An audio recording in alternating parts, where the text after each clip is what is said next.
the specific purpose. And that was to draft some of those economic guiding principles that address the root causes of the underlying problems, right? None of this addressing the symptoms. And then two, talk about the likelihood of obtaining the overwhelming support from a critical mass, right? It's going to take, or at least I believe, it's going to take a coalition of folks.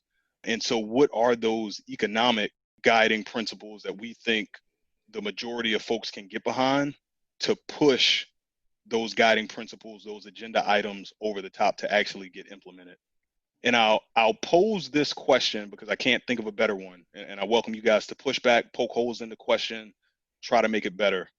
But that question is, how do we, right, as a group of Black men, but also as individuals, collaborate and organize increasingly with others to renegotiate the social contract in the US such that African Americans and people of color are persistently and increasingly treated equally as individuals and then equitably as communities?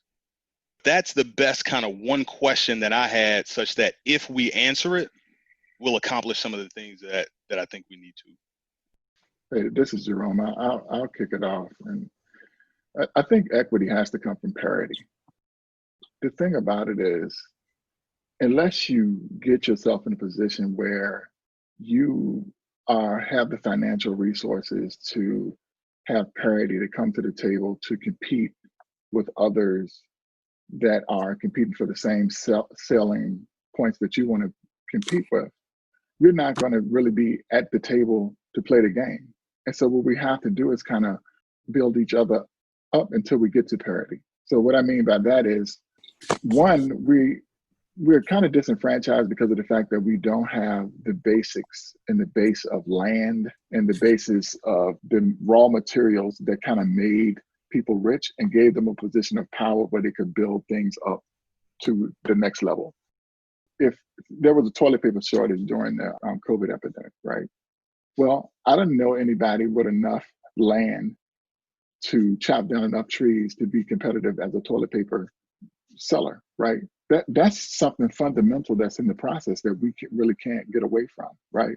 So my solution to that, in order to kind of get around that, what we have to do is figure out ways that we can kind of come together as a community to kind of build up our small businesses to the population and kind of unify around each other to bring those things to the place where we can be competitive on the national landscape. So when you want to buy Cottonelle, you have a choice of a Black enterprise to buy Cottonelle from. So I'll drop that example with the group, but I think y'all get what I'm saying is like we have to bring ourselves to some position of parity, and then we have to do some small things to kind of promote that parity by unifying with each other to build these smaller businesses into larger conglomerates so that we can have places to go. The other thing is, when you think about the transition of people coming from colleges and then getting corporate jobs, there's like a tradition of, if you're a UVA graduate, right, and you have UVA alumni and network in the organization that you work for, you have a really great chance of being able to come through that interview system and get that UVA alumni top paying job, right? But when you think about it, the majority in that system is all people who have the same kind of background and network in that place. So when we build that business up, we'll be in a position to be able to offer those corporate jobs because of the fact that we'll have that large business and they'll be Virginia Union or Virginia State alumni, and then we'll have an easier chance to get those jobs. You know, in my opinion, I think we have to make a big, bolder move to kind of come together and then bring it up at a national and a global scale. Any thoughts or comments? Just in response. To add to that, my proposal is a little bit short and sweet, but more like what Jerome was saying. We have to create some sort of infrastructure, right, in the Black community. Let's say we know the connection for that university. We add them to our resources, right? When we know somebody who qualifies for that particular job, we can pair them up and say, hey, this is what we have. Here's where you can go. Here's who you contact, and create that kind of resource within the community, whether it's for toilet paper, because it's been so long, we don't have the opportunity to have our own, but we can connect with the people that have it and allow others to, take advantage of it. So if you have that kind of infrastructure where people can come in and say, hey, I'm looking for this type of resource. Where can I go? You that beacon. So if we have that, I think it's also a great way for us to start as well. So the thing about it is, and I agree, Ruben, it is about infrastructure. But if you think about people who have their kind of ethnic ties intact, right, that haven't had it severed like ours, right? They have these centers and beacons of places where they're already intact and they stay intact. One good example is the Jewish Community Center. There is a way that people just can come together under a central place where it can be done. We used to have the church. The church used to be the place where people could come together and have that unifying place where we could get things done. But now we're missing that in the Black community. And that's a big reason why we don't have the kind of unified voting bloc and say that we should have, especially with the youth kind of being scattered more than that, and older people actually checking out.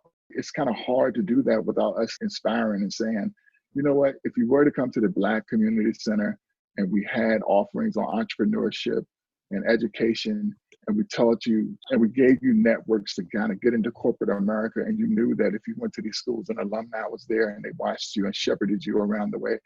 I could call my friend that works at this place a CEO to get my son or daughter in the company. Then we would find that we would get a grassroots movement. It's still going to take years. But at the same time, if we keep on going around like we are now, we're just going to be scratching. And it's almost like a fire where you can't put enough flame to it to catch a full fire. It's just like it burns, like I'm a little light burning in corporate America for my time, but I can't make a full flame to bring the rest of my people in so that we can stay sustained. And that's what we really need. That's what we really need to work on, to figure out ways to keep that flame sustained. What I'm trying to get to is a level of consensus for, even if it's a baby step, what do we as a group think the majority of folks will agree with and can get behind? And so I'll pose a question. Does anybody disagree with what Ruben and Jerome said about the need for creating that infrastructure in order to make that longer term sustainable change? Q, anything from you before I add my 2 cents? Yeah, sure. Just really quick, I think I do agree with what they're saying, but to add to that is more so around policy and laws being changed. I mean, coming to it and infrastructure-wise, as far as in the Black community, yes, that's the things that we need to do in the Black community. But on an overall scale, we need these allies and support system to come together and say that, hey, we need to change these laws in order for us to be able to take advantage of the infrastructure that we would create. Yeah, that's fair. And my commentary is probably more a parallel path or a sister, which is, I think, as much as you can have this community plan or nation plan, I'd want to say, like, how do you define Black community? Just because when I look at a community, I don't know if one exists by definition within the Black stratosphere. I see galvanization or attention given to certain causes, but I don't know if I was to look in Webster's and look at the word community, if the attributes of the way the majority of the Black population connects with one another would kind of embody what that definition is. So that would be one. Is like, how do we define what that sense of community is to try to form that alignment? And then two, I think, there's got to be a you maximization plan, because I think Jerome is hitting on something really important as it relates to influence and power, which is typically derived through capital, which is traditionally built at the individual level and then pooled as a way to influence at a larger scale. And so I think until we're really willing to start holding up that mirror and saying, how are you going to maximize yourself so then you can maximize the opportunities within the community, I think folks will constantly point the finger outward instead of pointing it inward. And I think that's where the parallel path needs to be created. How are you going to build your individual capital and your individual net worth? How are you going to model community within your household first, then within your friends, and then, become a leader within your community? And then how are you going to contribute to the greater cause? Because I really like what you said, Jerome, about building each other up And I think the intention is build each other up so we can individually go out and kind of build others. But I don't know, even if you had infrastructure, even if you had laws, if you didn't get folks focused on that individual responsibility and accountability, it would fall short as soon as somebody walks outside the center and they feel like somebody's responsible for holding their hand through the process. I will comment and say, I'll try to do 2 points. I hope I don't forget the second if I talk too much on the first. First thing is, I think it's important that we realize that this thing that can help us as a Black community is where we are now in the world. And it's the same thing that's exposing everything that's kind of going on with brutality and things like that. We live in a digital world now, right? And when you really think about where people are connected, it's digitally on social media, right? That's why you have Black Twitter.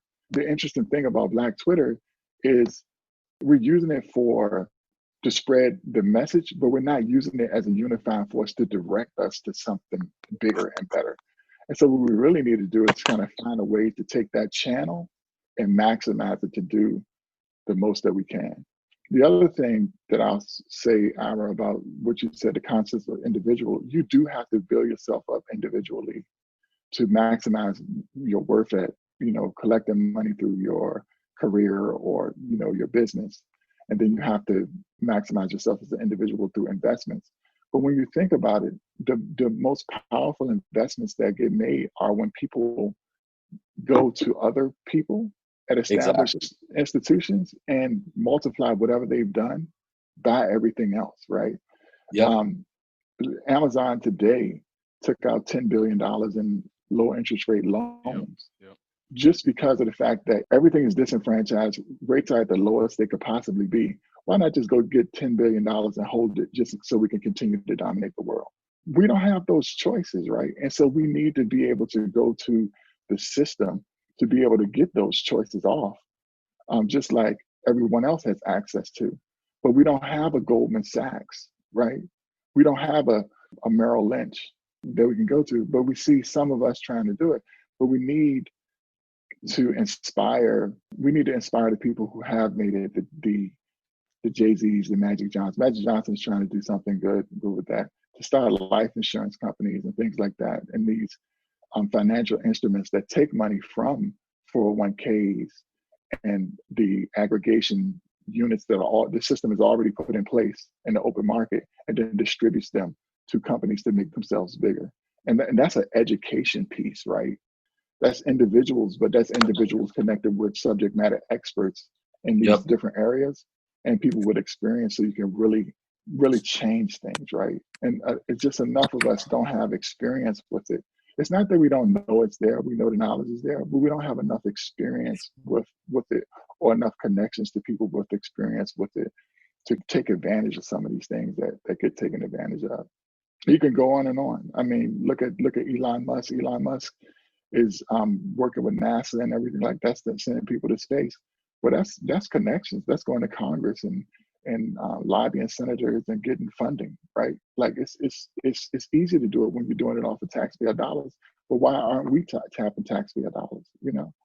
Other than hand out stimulus checks. Yeah, I want to touch on one point there, Jerome, and that is the unique opportunity that we have in the digital world. I think we as a Black community have some of the most creative people on earth. And I see the digital realm as somewhat of a reset. You can be almost as creative as you'd like to be, where the capital requirements are a lot lower. And so what type of digital assets, and I'm thinking parallel path, in addition to everything that you guys have been saying, what digital assets can we create that take advantage of the broader marketplace's dollars, right? So while we're trying to go to the legislature, while we're trying to go to the Goldman Sachs, we're also leveraging just the value add creative things that a market of individuals is willing to pay for. So how can we promote that type of behavior while we do those other things that you mentioned? Does it necessarily need to be paid for? One thing when you were saying, we need a hashtag that everybody can refer to. Because like if you really think about what is the land now, the land is like Twitter and Facebook, right? And if you have a hashtag that people can reference and they know that they can come to a certain hashtag to get the financial information and kind of get the voting information that they want. Maybe that's a unifying place. You know what I mean? That's beyond the scope of one page. So if we really try to use the digital focus, like how do we turn the hashtag into a global and unique brand? I appreciate the distinction between money and then value regarding the digital assets. So one thing I've been doing was creating these digital images, right? And I've been using them to reflect everybody's personal and professional goals. But what you just sparked the thought of me for was if the response to the artwork is that positive, can I then leverage it as a way to communicate the Black agenda? And so that's what I'm going to start working on immediately. The branding of the Black Panthers was really like, that was a terrible loss for the Black community, because the Black Panthers had started something that was like, you knew that there was a place that you could go, right? And you knew what the brand was, and then you knew what the symbol was. And so it was kind of easy to relate to and say that you belong to the group, and it could have been directed in some way. So like to your point, without a unifying brand, we need something to kind of spark us until the brand can go away after we're all unified and we're kind of working, it's kind of going, and it's just kind of a community effect. But right now, to push the ship off the water, we need something to unify us, similar to that kind of makes us go. So Talon, I was thinking about the artwork and, listen to the video and how to actually use that. A couple of things has come up in the group around education. And to me, I think education is power, along with money and respect and all of that, but education. So using those images, using that artwork, if it, turns into automation, but to tell stories, about this group, the journeys of folks in this group, but you can use that, and as you say, and create this universe, just like Marvel Universe or DC Universe, there's always a backstory. Using that to tell the narrative of what you want to communicate, whether it's, hey, we need to be a community. How did this group come together, or how did a group come together? So using the comics, that way you get to the kids, because the generation that we have now, the millennials, our generation, in some ways, is sort of lost. My whole thing around the whole generational wealth thing that I'm going to work on is, it's not even for me. It's not even for my sons. It's for that generations down the road that can look back. Jerome pointed out a critical thing is those communities that are out there that have been around, the Jewish community, the Chinese community, they stay in that community. They focus in that community. If they need something, the first place they go is, where in my community can I find that? That's where they go. So if we use the comics to promote that community idea of, hey, there's a community store owned by Ira, and Ira teaches this, whatever the concept is, promoting it through this Black Avengers kind of, artwork and the symbol, and build that community, build that brand, then folks will turn to that. Kids will turn to that. They're going to look for the Black Panther or whatever's a comic. They could turn to this artwork or this 13 folks, as Ruben said, and find that resource. So it turns out as a comic, but actually it's providing the education about the community in Richmond, in Virginia, wherever, of I can actually go and find that. Oh, mommy, I know this, this cartoon I'm looking at says I can go get financial help.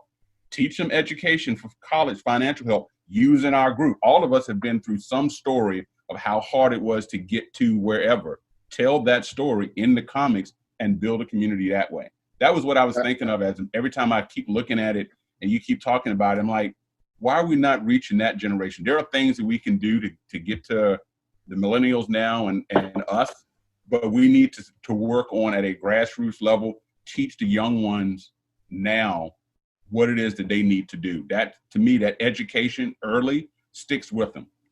Yep, and that aligns with my expectation that this solution, whatever this broader, deeper solution is going to be multi-generational. And I want to start doing something now. And so I can very much get behind that investment in today's kids to start that foundation moving forward.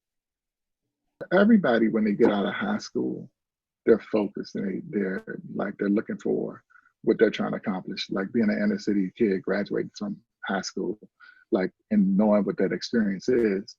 And you are optimistic about what you're going to try to do. You're going to try to get to college. You're going to try to do this.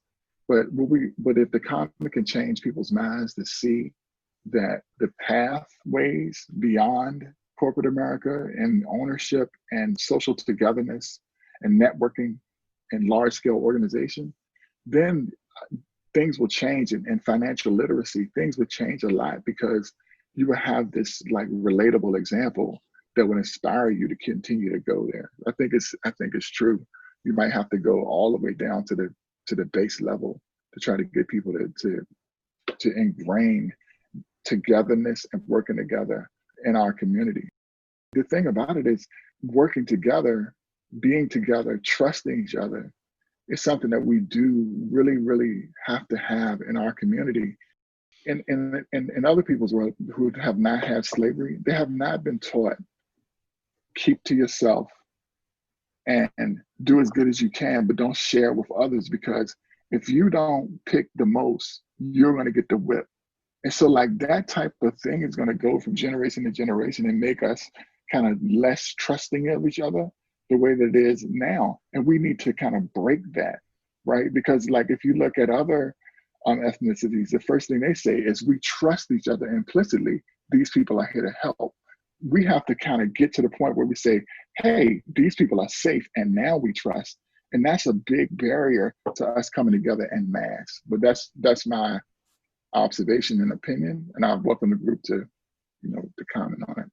What you're touching on is spot on. And I think if you were to take the community and break them down to personas, I think you would find that depending on where you live, where you grew up, and what your socioeconomic status is, there's going to be a different level of trust or investment to build trust that's required. Going back to what I was chatting about earlier, it's like you almost have to break that word community down and then have some intentional strategies of what that community needs. Because if I look at suburban Black men that we also lose, like high school graduates that come from middle to higher income homes, they also lose on their potential, no different than some of the kids that grow up in the projects. But they all probably have either different needs, different resources, or different guidance and direction that is required. And so you'd have to have a multi-pronged approach of what to go after, so you don't find yourself putting the wrong resources in front of the right person and it turns them away. If you have the right team together, you can really have some targeted responsibilities or targeted approaches to achieve the same outcome. So building trust is the first goal. What you do in Wickham Court might be different from what you do in Salisbury or in some other community. And that's okay. And you have to really be willing to kind of own that and face that, so you don't try to do a cookie cutter, one size fits all, and then it comes across as inauthentic. I'm hearing Andre talk about the value that the artwork can provide in terms of teaching lessons. I'm hearing what those fundamental lessons are around trust and teamwork, and the unlearning of those themes that slavery has ingrained in the Black community. And then beyond that, I see as kind of a step two in that process, and Ira, I agree with you, is the acknowledgement that those fundamental needs that need to be retaught, the execution of that teaching and of that sharing will likely be different based on how you define community. Is that relatively close to a synopsis of what you were saying?